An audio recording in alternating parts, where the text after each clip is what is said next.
Assalamualaikum warahmatullahi wabarakatuh. Perkenalkan, nama saya Jazila Gaisani Zarfa dari kelas 4A. Di sini saya akan menerangkan sedikit tentang filsafat teknologi. Marvin Kranzberg mengemukakan bahwa filsafat teknologi membahas peranan teknologi dalam urusan manusiawi.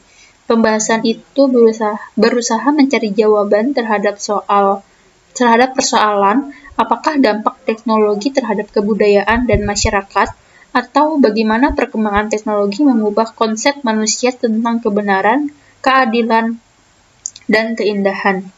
Pada puncak pemecahan permasalahan, filsafat teknologi berusaha menerangkan apakah dan bagaimanakah perkembangan teknologi telah mengubah pandangan manusia mengenai makna dan tujuan hidup di masa lampau, saat sekarang, dan waktu yang akan mendatang. Teknologi memiliki hubungan yang kian erat dengan aktivitas manusia, baik dalam tataran individual hingga global, dari teknologi yang sederhana hingga kompleks. Pada saat yang sama, alam di mana manusia tinggal menjadi saksi dan korban dari ambisi dan eksploitasi sumber daya industri, berkat kemajuan teknologi. Secara umum, teknologi memiliki ranah definisi yang sangat luas.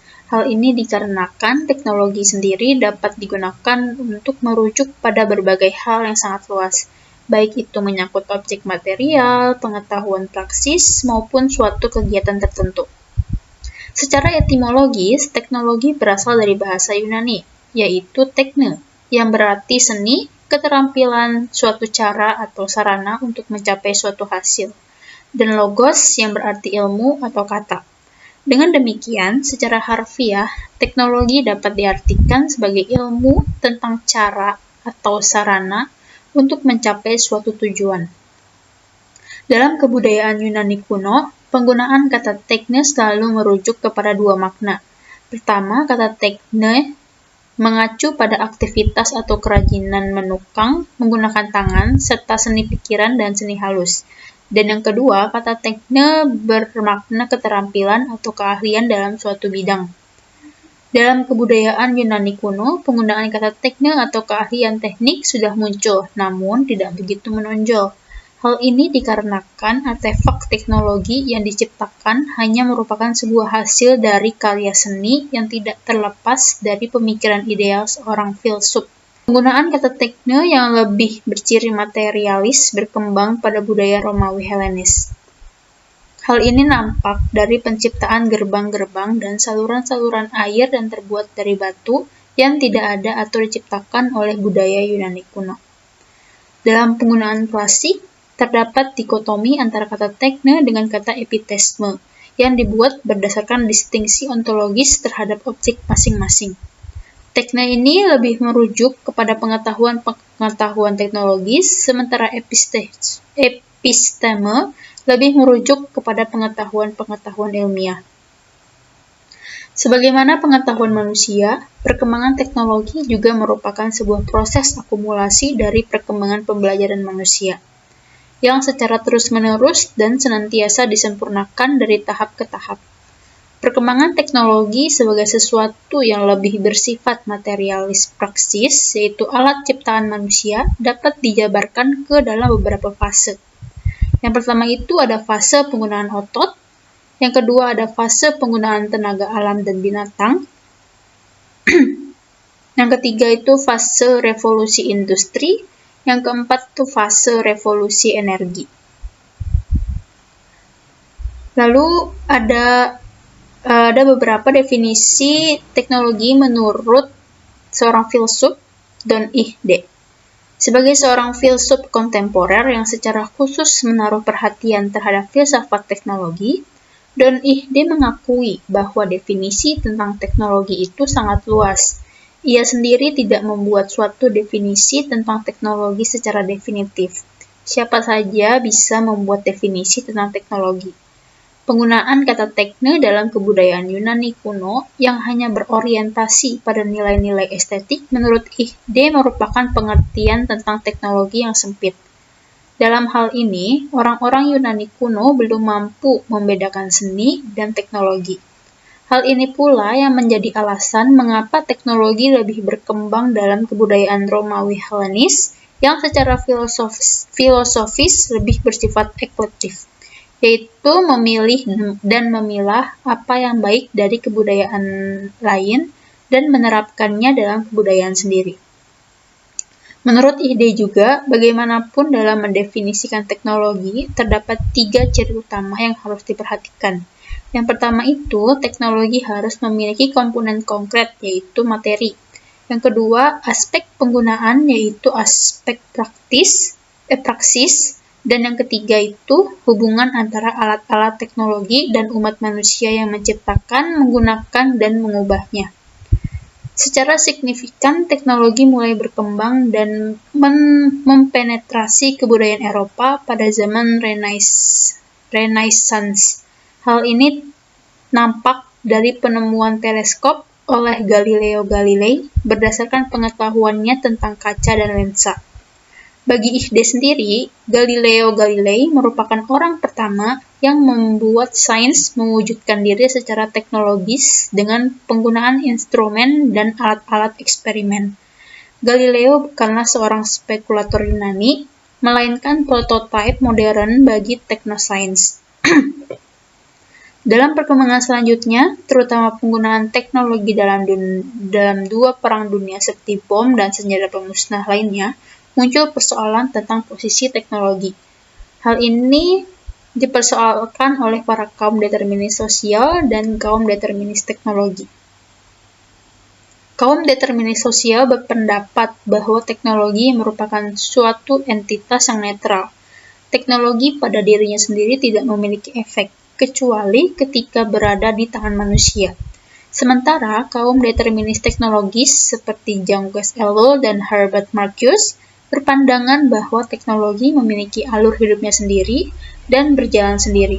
Dengan demikian, teknologi menjadi otonom dan menarik manusia ke dalam pemikiran yang instrumental, di mana semua hal termasuk manusia sendiri dilihat sebagai sarana. Menyikapi persoalan tersebut, Ihde mengambil posisi yang bertentangan dengan kedua aliran tersebut. Ia berasumsi bahwa teknologi tidaklah netral, dalam artian teknologi yang digunakan manusia sebagai mediator dalam mempersepsi dunianya, mengubah pengalaman manusia tentang dunia. Teknologi juga menjadi tidak netral karena melalui kekuatan manusia. Manusia dapat menggunakan teknologi sebagai instrumen kekuasaan atau sarana untuk mencapai tujuan. Akan tetapi, penggunaan istilah tidak netral di sini tidak mengimplikasikan kecenderungan yang baik atau buruk dari teknologi. Tidak netralnya teknologi merujuk kepada perubahan pengalaman manusia yang menjadi akibat penggunaan teknologi. Secara persepsional, dunia kehidupan manusia telah berubah. Pengalaman manusia tentang dunianya ditransformasi oleh instrumen teknologi. Manusia pun secara a priori menerima sebuah pandangan dunia yang termediasikan secara teknologis. Penggunaan teknologi oleh manusia telah memunculkan revolusi teknologis yang sangat besar terutama dalam aspek waktu, ruang, dan bahasa yang mana disebabkan oleh artefak teknologi yaitu jam, peta, atau lensa dan tulisan. Dan teknologi yang diciptakan bisa saja tidak selalu mengikuti desain atau kehendak penciptanya. Alat teknologi yang digunakan mengalami transformasi ciri penggunaan sehingga penggunanya dapat berbeda jauh dari intensi semula penciptanya. Menurut Ihde juga, agar filsafat menjadi suatu filsafat teknologi, maka filsuf harus menempatkan teknologi sebagai fenomena utama untuk dikaji dan mampu menganalisisnya secara reflektif sedemikian rupa untuk menerapkan ciri-ciri fenomena teknologi itu sendiri. Ihde menggunakan pendekatan fenomenologis dalam filsafat teknologinya. Melalui pendekatan ini, yang mau dikaji oleh Ihde adalah fenomena teknologi berdasarkan model persepsi ala Husserl dan Merleau-Ponty, serta model praksis. Ia juga bertitik tolak dari pemikiran Heidegger tentang keberadaan teknologi yang mendahului sains dan sifat praksis dari teknologi. Ketika dunia dipahami secara perseptual lewat instrumen teknologi, pengalaman manusia pun berubah. Baginya, sudah menjadi sesuatu yang lumrah untuk memperlihatkan bahwa bagaimanapun instrumen memperluas atau merubah pengalaman manusia. Proses transformasi pengalaman inilah yang mau dijelaskan oleh Ihde melalui metode fenomenologisnya. Namun, terdapat perbedaan yang cukup mendasar dari metode ini. Hal ini dapat dilihat dari penempatan instrumen sebagai ekstensi dari kemampuan indrawi tubuh manusia. Dalam pemahaman Ihde, fenomenologis itu lebih luas dari sekadar relasi subjek atau ego dengan dunia seperti dalam fenomenologi Husserl. Dalam konteks ini, kesadaran atau ego transendental digantikan dengan tubuh. Tubuh dan instrumen teknologi yang bersifat relasional adalah subjek yang memahami dunia secara eksistensial, dan penempatan instrumen dalam relasinya dengan tubuh merupakan manifestasi dari pembacaan atas realitas. Dengan demikian, bukan lagi aku yang berada di dalam tubuhku, melainkan tubuhku sebagai aku. Itulah yang memahami dunia. Metode ini disebut dengan fenomenologis instrumentasi. Melalui metode ini, Ihde berusaha untuk menjelaskan bagaimana pengalaman indrawi manusia ketika intensional dan perseptual berekstensi lewat artefak teknologi. Metode pendekatan yang digunakan Ihde dalam meneliti dan menjelaskan relasi manusia dengan teknologi yang dimediasi oleh instrumen kemudian disebut sebagai pasca-fenomenologi atau post-fenomenologi. Alasannya yaitu, meskipun masih menggunakan pengalaman intuisi dan mencari kompleksitas pengalaman, ia tidak lagi merujuk pada ego transendental. Fenomenologi Ihde lebih bersifat pragmatis karena selalu meneliti sesuatu yang konkret dan melibatkan pengalaman kebertubuhan. Ia juga berpijak pada pendekatan materialis yang melihat bahwa refleksi atas teknologi dapat menjadi titik tolak bagi pendasaran filsafat sains. Dalam filsafat teknologi Ihde, fungsi instrumen dilihat secara lebih positif, yaitu instrumen menyampaikan ciri-ciri entitas, menunjukkan kemampuan instrumen, peningkatan persepsi, dan membuat apa yang sebelumnya teoritis teramati. Apa yang sebelumnya teoritis menyempit berkat apa yang secara instrumental dapat diobservasi, dan observasi ini menjadi wilayah perseptual baru, yaitu dunia yang dihadirkan secara teknologis, dan teknologi itu sendiri adalah nyata. Instrumen dan dunia yang direpresentasikan adalah kenyataan itu sendiri. Pengalaman yang didapat manusia melalui instrumen teknologi menegaskan bahwa kenyataan benar-benar dirasakan keberadaannya. Dalam usaha menilik hubungan manusia dengan teknologi, Ihde terlebih dahulu menampilkan bagaimana penggunaan teknologi dalam wujud alat mampu mengubah pengalaman dan persepsi manusia.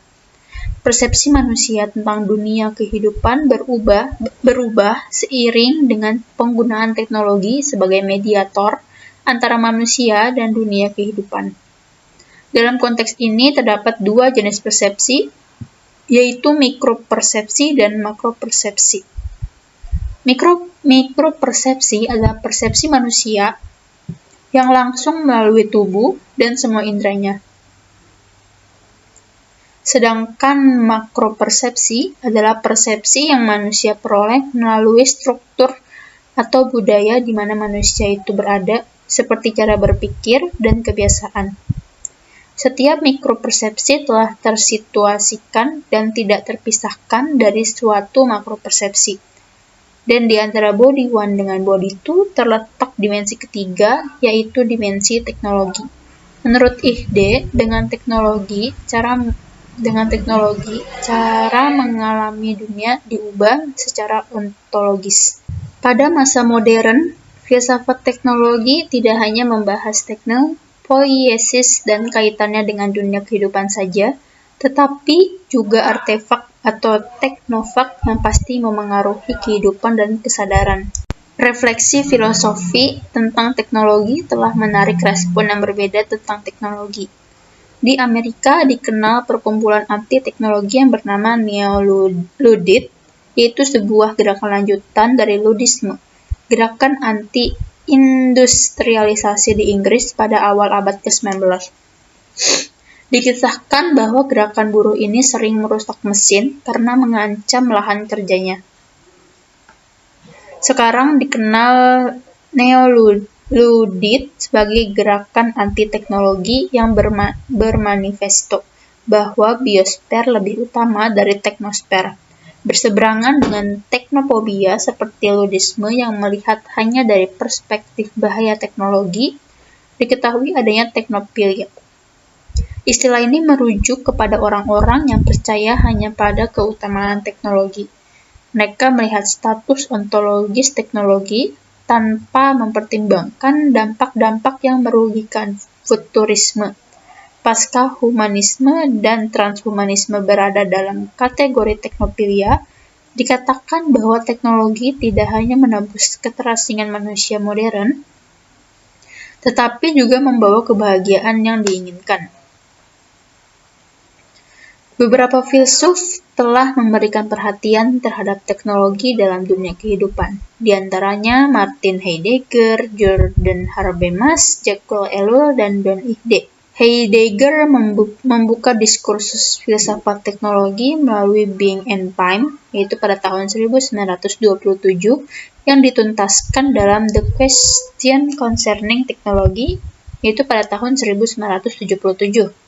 Menurut Heidegger, hakikat teknologi bukanlah sesuatu yang bersifat teknologis, melainkan enframing, yaitu mencipta, membentuk, dan mentransformasikan, yang kemudian mengungkapkan sesuatu yang baru.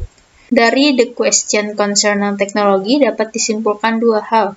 Yang pertama itu pertanyaan kritis terhadap teknologi untuk menyadari ketersembunyian dan penyingkapan kebenaran dapat membatasi pandangan bahwa dunia seluruhnya hanyalah persediaan.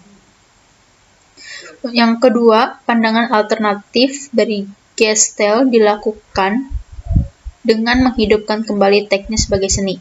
Sedangkan Jacques Ellul dalam The Technology Society pada tahun 1964 melihat teknologi sebagai entitas yang otonom di mana manusia tidak dapat mengontrol dan mengatasi kemajuan teknik.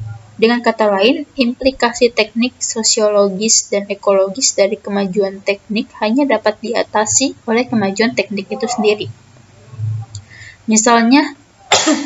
Misalnya persoalan limbah industri, maka dibutuhkan teknologi untuk mengatasinya. Berarti teknik terus maju untuk mengatasi kekurangan yang ada pada dirinya. Bagi Habermas, kemajuan teknik atau teknologi akhirnya menentukan kesadaran masyarakat modern. Pemahaman diri masyarakat modern tentang dunianya dalam pandangan Habermas dimediasikan oleh apropriasi hermeneutis terhadap budaya teknologi yang bergerak secara teleologis atau jaring-jaring logika teknik, kemudian menjadi determinan utama kesadaran. Akibatnya, dimensi praksis rasio dapat dimengerti sebagai aplikasi teknis yang merupakan implementasi sains dan rasionalitas. Hal ini yang memunculkan bentuk kontrol teknis terhadap alam, sehingga tujuan utama pencerahan atau emansipasi sosial terabaikan.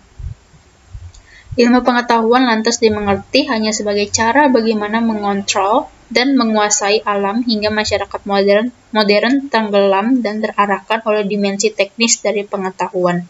Sekian informasi yang bisa saya sampaikan. Kurang lebihnya mohon dimaafkan. Wassalamualaikum warahmatullahi wabarakatuh.